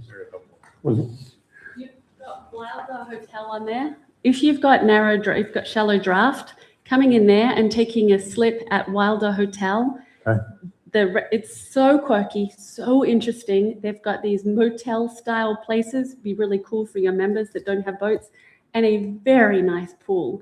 On the other side, they have free bicycles. You can bicycle back. You can go all the way down. That is a neat place. We're getting a lot of material for next year's presentation. Just well announced, next year's presentation will be yes. 4 hours. Oh, yes, sorry. Oh, I was hiding that. There's a pretty cool outdoor bar down there. It's very cool. Okay, Brad? Just one other addition. Captain said he goes there often. There is major crab traffic in the area, side tie on the floating pier, and he said very early, major crab traffic early in the morning. Okay, major crab traffic early in the morning, so we got a comment online. Thank you for that. Whoever gave that comment, thank you. Okay, the West River and Road River, these are two of my favorite places, particularly the West River. You're about to hear a couple stories about me running aground. On the West River, so that's just north of us, right? So you come up from Herrington Harbour, you go around. I do recommend following the markers in the channel. So my first or second season boating with our first boat, I didn't really know what I was doing. I was a cautious boater, but I didn't know what I was doing. I was on plane, traveling, and I decided that it was a good idea to cut this short. And I can already see people cringing. So I'm moving along, and then I see the depth finders that are making me nervous. So I do exactly what you shouldn't do. I brought the throttle down, came off plane, boom, boom, boom, boom, boom, boom, boom. And it was terrifying. But I gathered myself, and I realized there was as the tide came in or waves, wakes, anything came in, I could bump the engines a little bit forward and ease myself off. When that was done, I just told my wife, honey, I just want to go home. I did not want to go to the West River anymore. So that's a good story. So I do see plenty of traffic back there, but it did not work out for me. You will see boats going back and forth, but probably ones with a lighter draft or smarter captains. But the West River, there's a lot here, and I'd love to hear some of the comments. My wife and I always go to Stan and Joe's Riverside for Dock and Dines. That's a favorite of ours. They have large slips, plenty of space for boats for some larger boats. There's a lot there. I remember one time a lot of bad stuff happened in my old boat, but there was one time I was going in on an old boat, and the tide was pretty strong, and I was trying to back into a slip, and I kept having to abort and back in again. So there were a lot of drunks at the bar, and then it got to a point when I would go in, they go, whoa, right? Then I go out, and I decide I'm only trying this one more time, or I'm getting out of here. And so I went in one more time, and it did work out for me. I managed the dock. The whole bar erupted in cheer and applause. So, What's the restaurant called? Stan and Joe's Riverside. It used to be called Thursdays, but I know there's also Pirates Cove there, there's more. We just tend to go back to the same place. Any comments on the West River? And that's in Galesville? Galesville. Yes, Galesville. Our favorite place to stay is Hachi. Archie, yes, which is a Herrington Harbour property. Archie Yacht Harbor is now owned by Herrington Harbour. Yes. There's no reciprocal benefits, but it's a beautiful little historic marina. We do have mooring balls. They're $1 a foot per night. As long as you stay in the channel, you got 11 to 17 feet of water coming in. It's easy getting in. Just don't cut that corner. I pull a boat off about every 2 weeks. Oh, wow. They run by all the time. So anyway, it's a great day. Thank you for that. Thank you. One other thing about the West River, it can get kind of busy, and I've seen, a lot of sailboats, and there are times that you have to be really careful. So just be aware of that, but otherwise it's well worth it. Avoid West River on Wednesday night. Wednesday night sailboat racing, you can go to Stand and Does and watch them race out there. It's pretty entertaining when you go by boat, but every Wednesday night it's going to be full of sailboats. Every Wednesday night full of sailboats, sailboat racing. Thank you for that. And Friday night they have high school racing out of the West River Yacht Club. Okay, Friday night high school racing.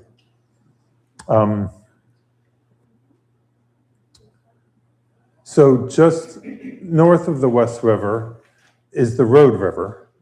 I'll tell another good story making fun of me. The Road River, there's not as much there. I don't think there are any restaurants or anything there. I could be wrong, but it's really very popular as an anchorage, very peaceful. One thing to be aware of, there's a island area here that used to be an island, and this is going to make me look stupid, but I'd been there before a long time ago, but I did not necessarily double check the charts before coming again. And an area that was an island that was raised like 10 years ago was then underwater. I got a little bit careless, but I was going along at idle speed, thankfully, and I saw a marker, and I approached it to see what it said. It said something about danger, and I noticed there was another one like it on the other side, and it was only shortly after that the boat came to a stop. So it was like 90 degrees on that day. It was a pretty very hot sunny day, and I told my wife we couldn't run the generator for the AC because I didn't want to suck in any sand or anything, and we were just sitting there, and I was hoping that the rising tide would help me out, but the problem was as the tide was rising, but as boat traffic would just push me further back into the sandbar. So eventually we did have to get towed off with Boat USA, or Towboat US. Is that good? You know what I mean.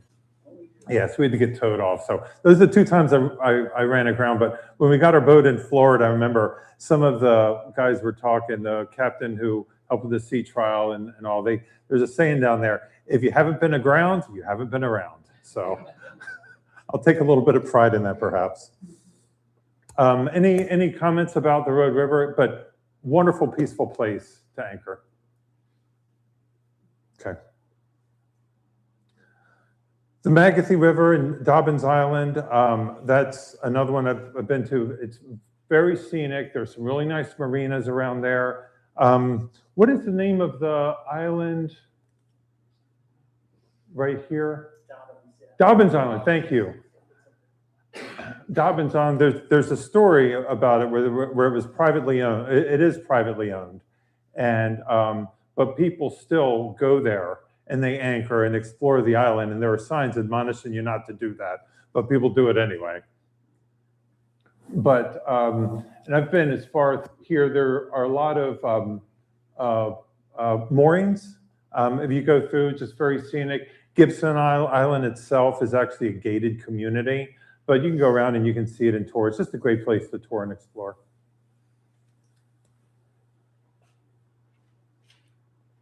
So we've talked about a lot of other top anchorages, but we did talk a little bit about Shaw Bay, Wye River, on the other side of the Miles River, just up the Wye River.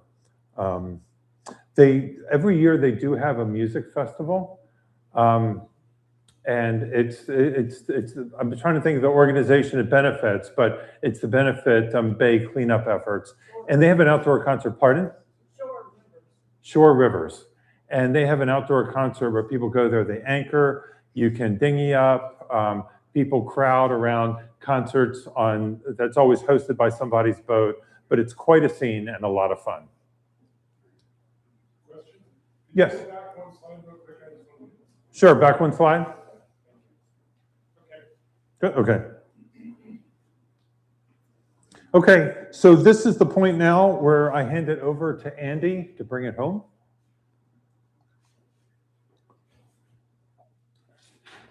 Thanks, PJ. I'm good back here, so that works for me. Okay.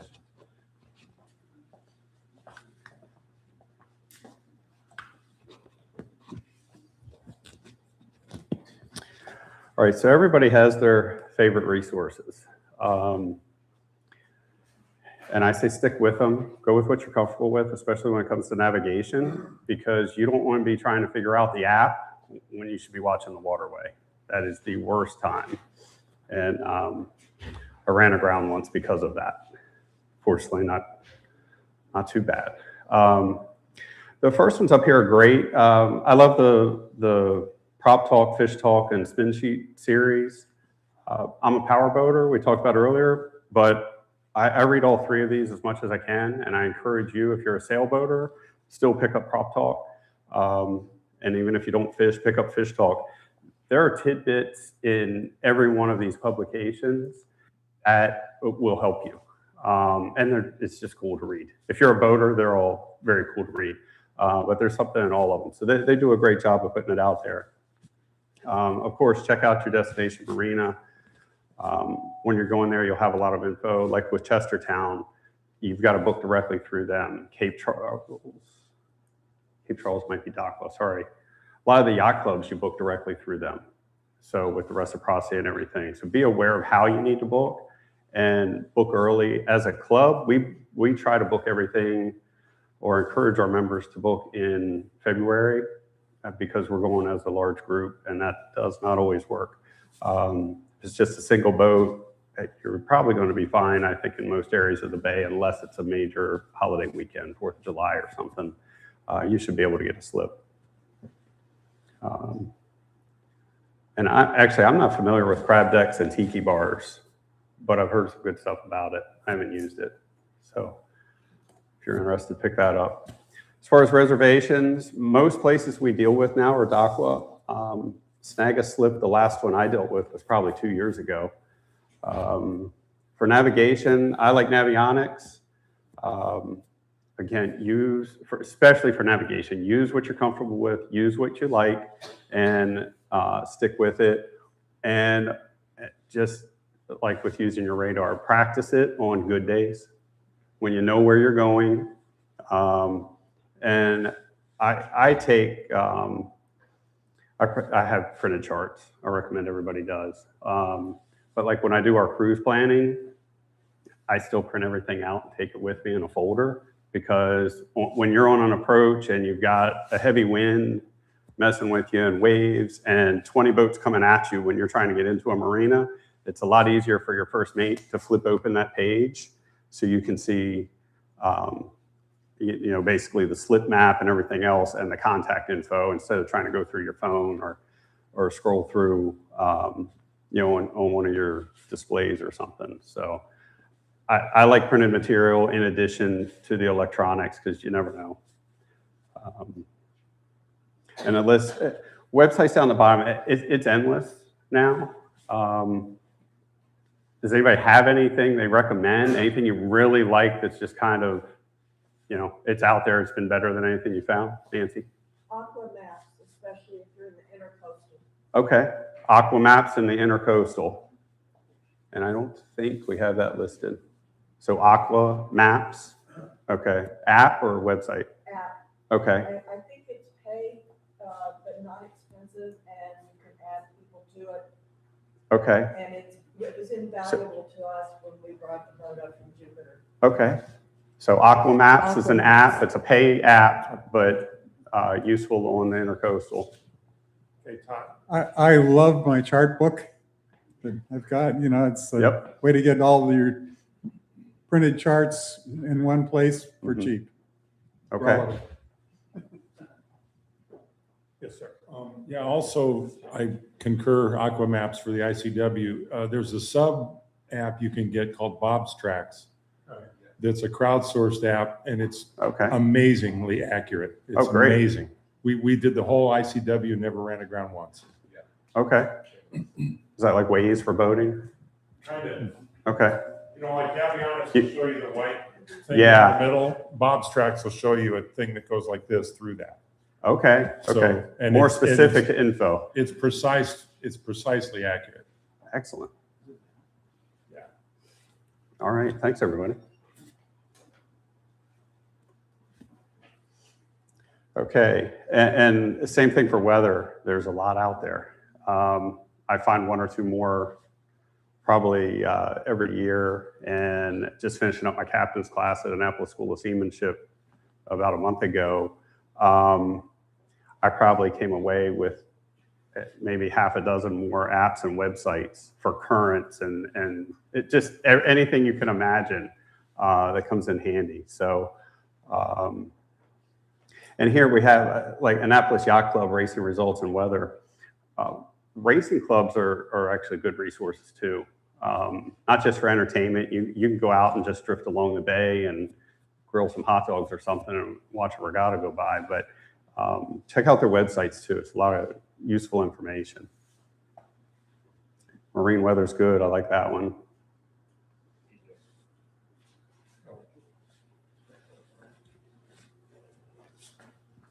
I also like the Chesapeake Bay interpretive buoys system, because that gives you a couple. It's got an Annapolis buoy, and it'll give you real-time data on currents and tides and water temperatures and wind and things like that. There's one out at Goose's Reef, which is the mouth of the little chop tank, and on down the bay, so that if you're out in the day and you're trying to figure out how storms are impacting certain parts of the bay, it's a good quick reference too. Thank you. Excellent point. I typically use Annapolis and Goose's Reef, and yeah, you get the real-time information, decide if, are you going north or south that day. And I should say, if I'm not sure, Brad, if you're going to post the slides online. If not, you can email us, and we can email the slide, the PDF to you. Yes, Nancy?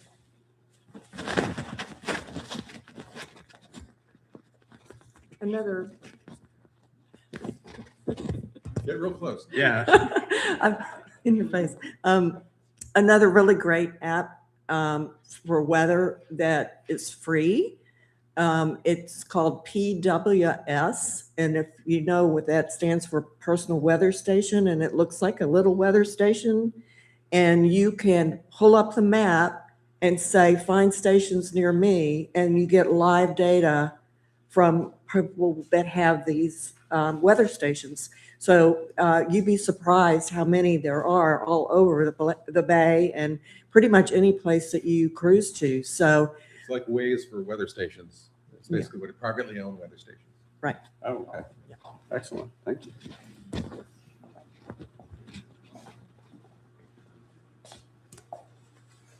All right, checklist. They're available everywhere. Your pre-departure checklist. Find one to start with, tailor it for your boat, tailor it for your trip. Are you going across the bay for a dock and dine, or are you going to Virginia Beach? It's going to be a little bit different. Float plans, again, they're available. That's the example of the Coast Guard one.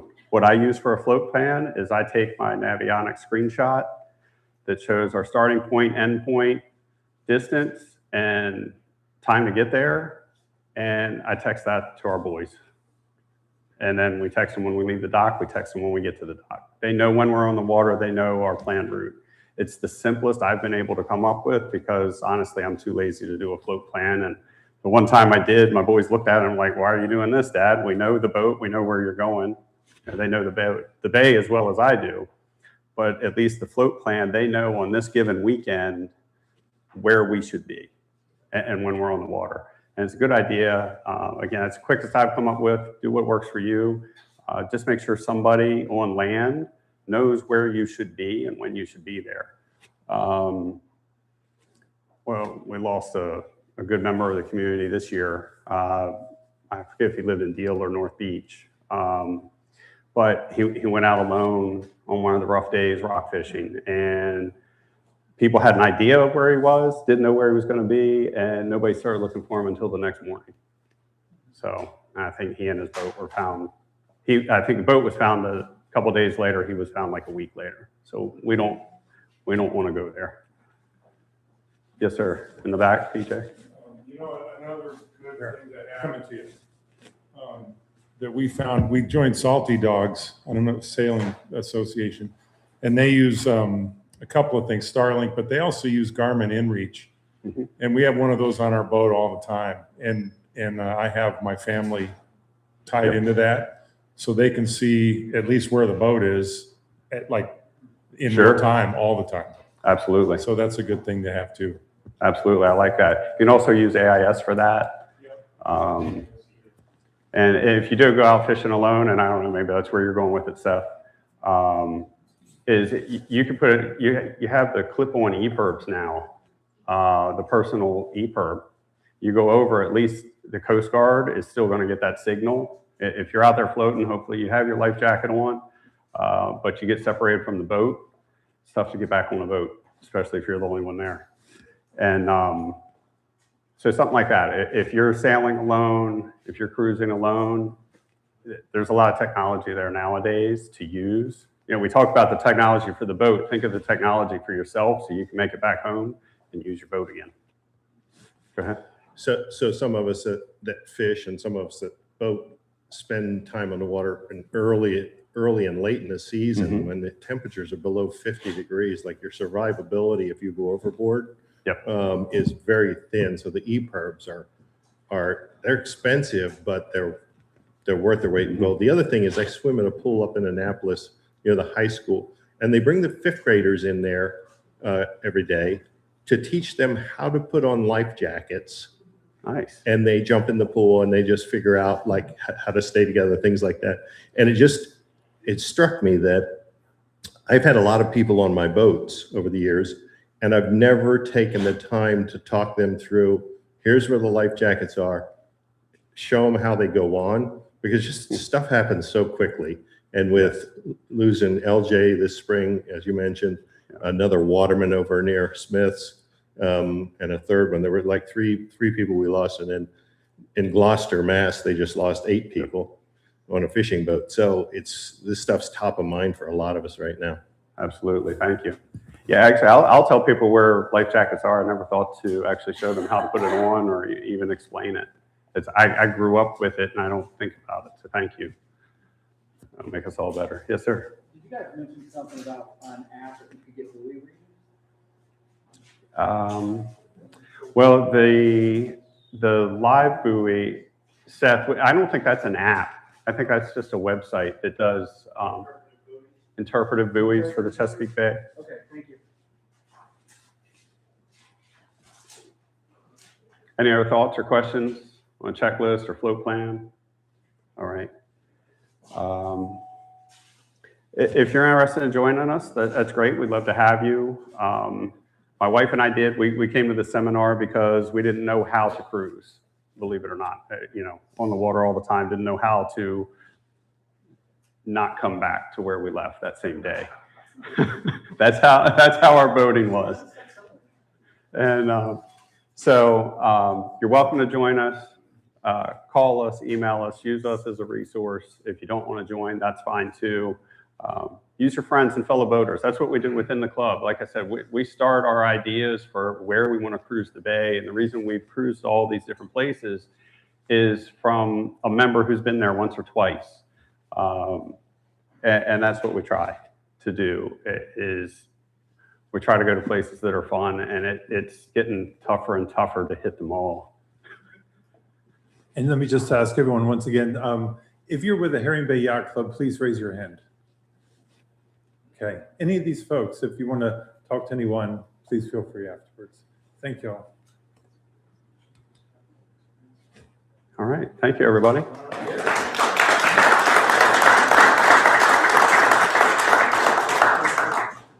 Questions for the group? Absolutely. So one of my projects this year, I mostly do day sailing. I have a 36-footer. I want to take my 2- and 4-year-old granddaughters sailing this year. Have people had experience with a 3 or 4 hour little trip with anchoring and swimming right close by?